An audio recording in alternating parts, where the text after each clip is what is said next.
মধ্যপ্রাচ্যে যুদ্ধ তীব্র হচ্ছে, আর এই মুহূর্তে সবচেয়ে বড় প্রশ্ন, ডোনাল্ড ট্রাম্প কি যুদ্ধ থেকে সরে যেতে চাইছেন, নাকি তিনি প্রস্তুতি নিচ্ছেন আরও বড় ভয়ঙ্কর হামলার?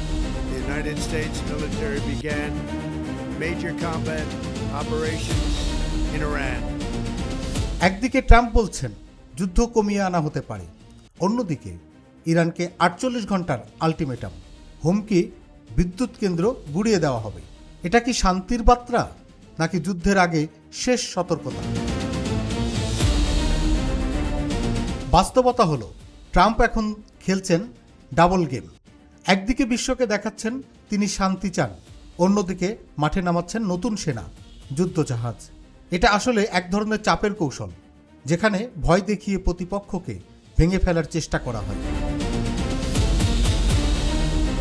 কেন ট্রাম্প এমন করছেন? আমেরিকার ভেতরে চাপ বাড়ছে, তেলের দাম বাড়ছে, বিশ্বজুড়ে অস্থিরতা। সবচেয়ে বড় কথা, ইরান এখনও হার মানেনি।